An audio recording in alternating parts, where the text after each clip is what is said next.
Hello everyone, welcome and welcome back to my YouTube channel commerce with Gungun.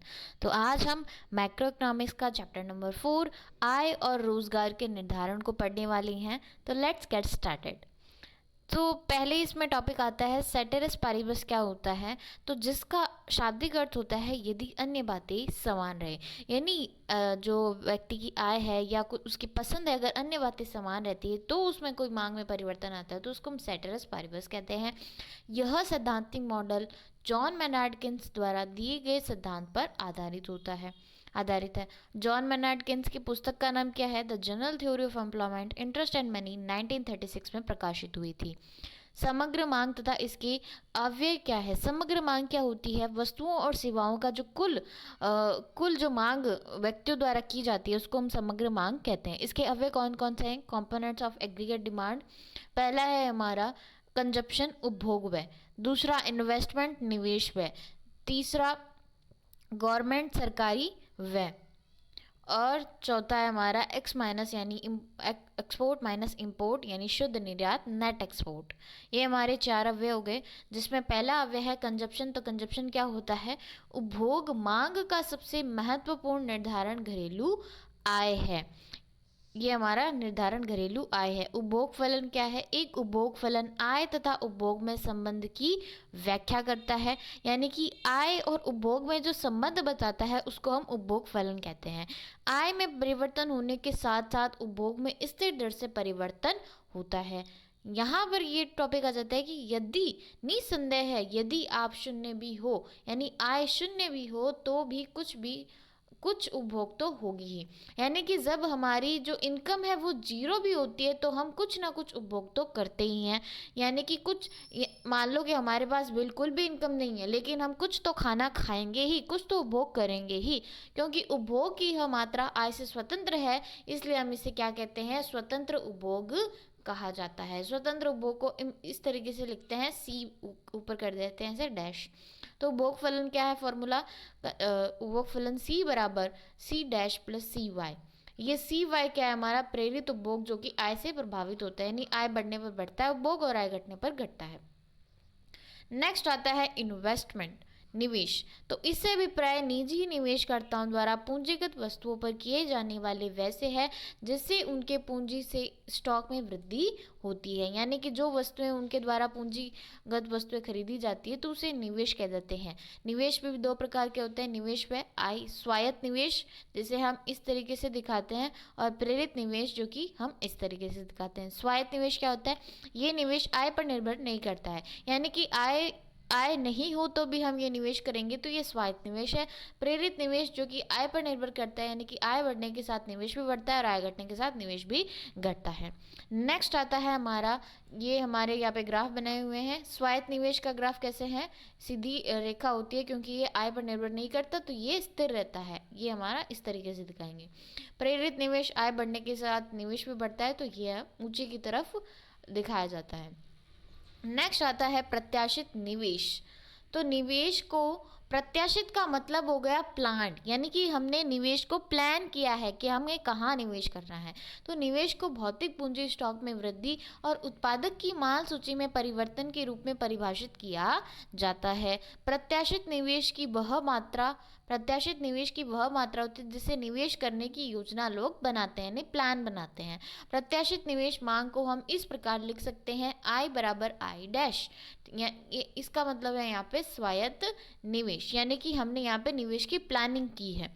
फिर क्या है? वास्तविक निवेश, यानी कि वास्तव में जिन लोगों ने निवेश किया है वो, प्लानिंग तो बहुत सारे बनाते हैं लोग लेकिन वास्तव में जिन लोगों ने निवेश किया है उसको हम वास्तविक निवेश कहते हैं। तो वास्तविक निवेश, निवेश की वह वास्तविक मात्रा है जिनका निवेश लोगों द्वारा किया जाता है। ठीक है, ये वास्तविक निवेश। फिर यहाँ पे कुछ परिभाषाएं आती है। पहली है सीमांत उपभोग प्रवृत्ति, मार्जिनल प्रोपेंसिटी ऑफ कंज्यूम। तो कुल उपभोग में परिवर्तन तथा कुल आय में परिवर्तन के अनुपात को हम सीमांत उपभोग प्रवृत्ति कहते हैं। एमपीसी बराबर डेल्टा सी बटे डेल्टा वाई, उपभोग में परिवर्तन बटे आय में परिवर्तन।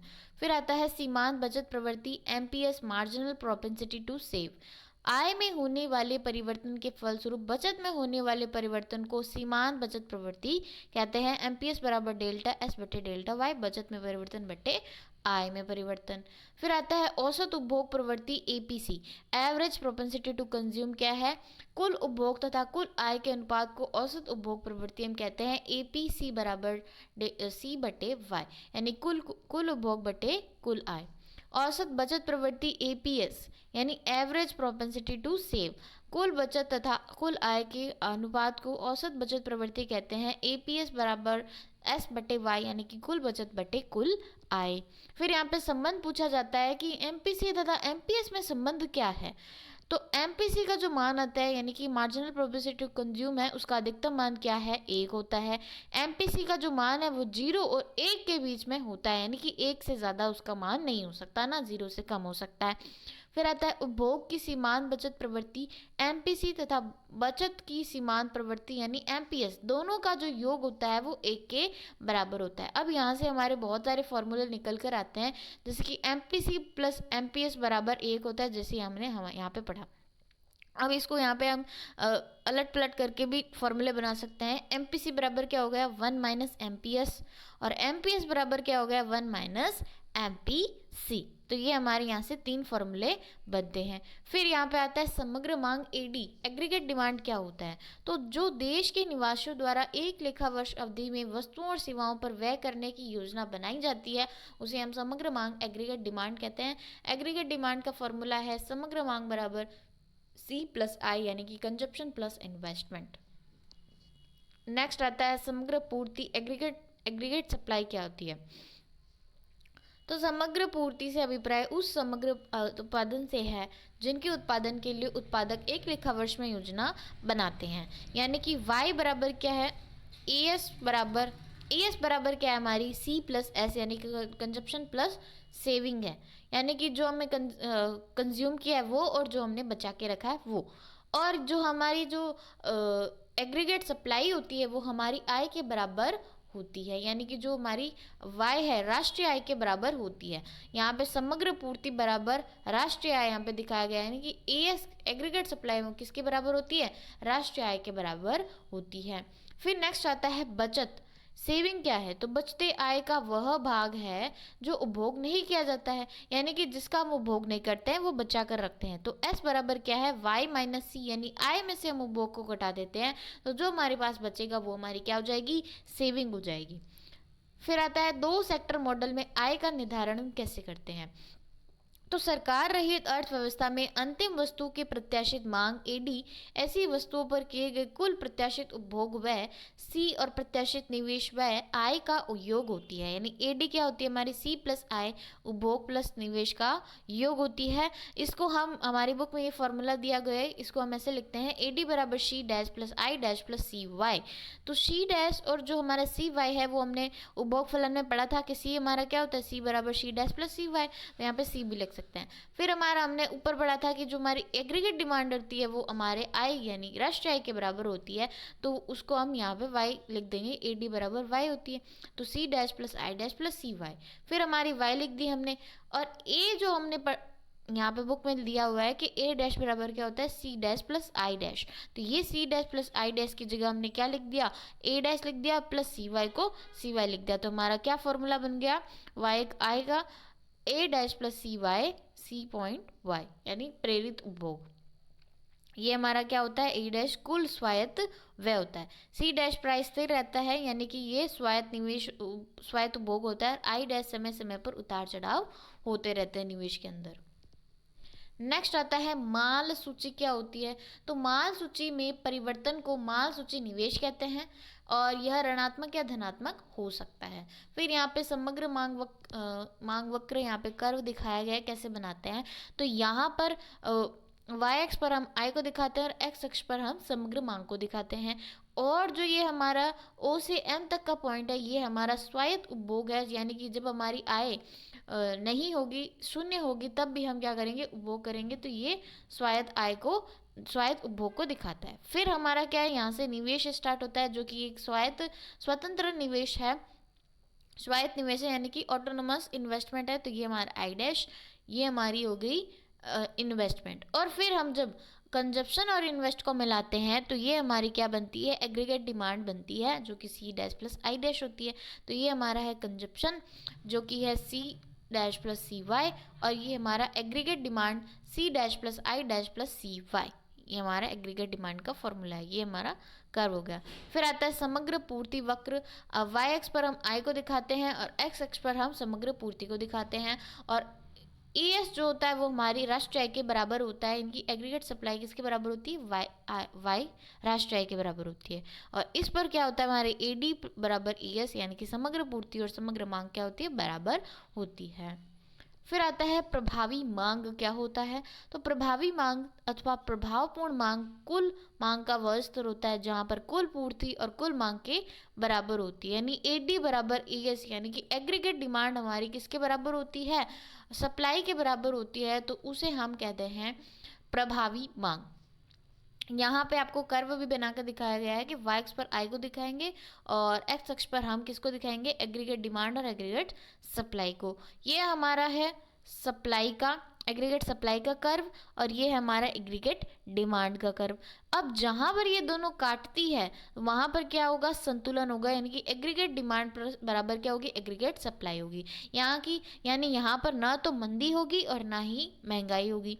फिर उसके पहले जब एग्रीगेट डिमांड ज़्यादा होती है एग्रीगेट सप्लाई से, तो वहाँ पर क्या होती है, प्राइस क्या होती है, बढ़ती है, यानी महंगाई होती है।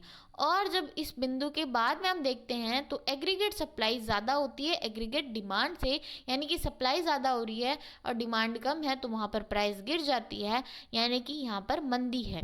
तो एग्रीगेट सप्लाई का हमने यहाँ पे फॉर्मूला लिख दिया सी प्लस एस, और एग्रीगेट डिमांड का सी प्लस आई।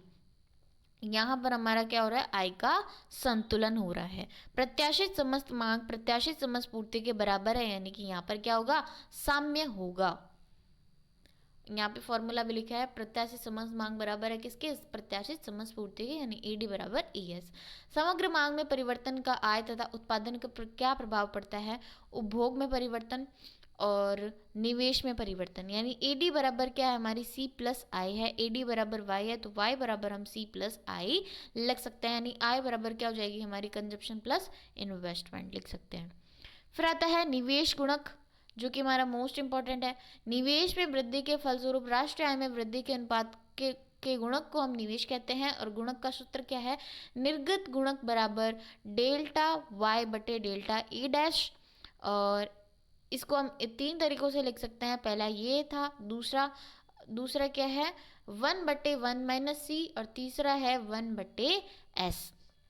इसको हम अगर और खोल कर देखें तो इसको हम कैसे लिख सकते हैं, k बराबर, यानी कि गुणक को हम किससे दर्शाते हैं, k से, तो k बराबर डेल्टा वाई ए डैश को हम क्या लिख सकते हैं, डेल्टा आई, यानी इन्वेस्टमेंट लिख सकते हैं। फिर c का हमें पता है कि c बराबर क्या होता है, MPC, तो 1/1 माइनस MPC। s का मतलब होता है MPS, यानी 1/1 MPS, यानी c बराबर MPC और s बराबर यहाँ पे MPS है। फिर आता है मितव्ययता का विरोधाभास। मितव्ययता का विरोधाभास क्या है, तो मितव्ययता के विरोधाभास के अनुसार बचत एक व्यक्ति के लिए उचित हो सकती है, यानी सेविंग अच्छी है व्यक्ति के लिए, किंतु अर्थव्यवस्था के सभी व्यक्ति यदि बचत करने लग जाए तो यह स्थिति अर्थव्यवस्था के लिए घातक सिद्ध होगी, यानी कि जब सारे लोग बचत करने लग जाएंगे तो ये घातक सिद्ध हो सकती है। यदि अर्थव्यवस्था के सभी लोग उपभोग कम करके अधिक बचत करने लगे तो इससे अर्थव्यवस्था की कुल मांग गिर जाएगी, और जैसे उत्पादन पर विपरीत प्रभाव पड़ेगा तथा निवेश में क्या आएगी, कमी आएगी। यानी कि जब सारे लोग सेविंग करने लग जाएंगे और उपभोग कम करेंगे तो इससे क्या होगा, मांग का जो स्तर है वो नीचे गिर जाएगा, और ये हमारे लिए क्या होती है, अर्थव्यवस्था के लिए घातक हो सकती है। इसमें हमारे दो पॉइंट्स आते हैं, न्यून मांग और अत्यधिक मांग, जो कि हम यहाँ पर पढ़ेंगे। ये देखो, पूर्ण रोजगार आय स्तर, यहाँ पे आप देख सकते हैं पूर्ण रोजगार आय स्तर क्या होता है, आय का वह स्तर जहां उत्पादन के समस्त कारक उत्पादन प्रक्रिया में पूर्णतः रोजगार में है। तो यहाँ पर हम पढ़ते हैं न्यून मांग। न्यून मांग कब होगी, जब एग्रीगेट डिमांड क्या होगी, एग्रीगेट सप्लाई से कम होगी, यानी डिमांड कम है सप्लाई ज़्यादा है, तो वहाँ पर प्राइस क्या हो जाती है, गिर जाती है। तो न्यून मांग उस स्थिति को संदर्भित करती है जब समग्र मांग एडी अर्थव्यवस्था में उत्पादन के पूर्ण रोजगार स्तर के अनुरूप समग्र आपूर्ति एएस से कम होती है। इससे दीर्घकाल में कीमतें क्या हो जाती है, कम हो जाती है।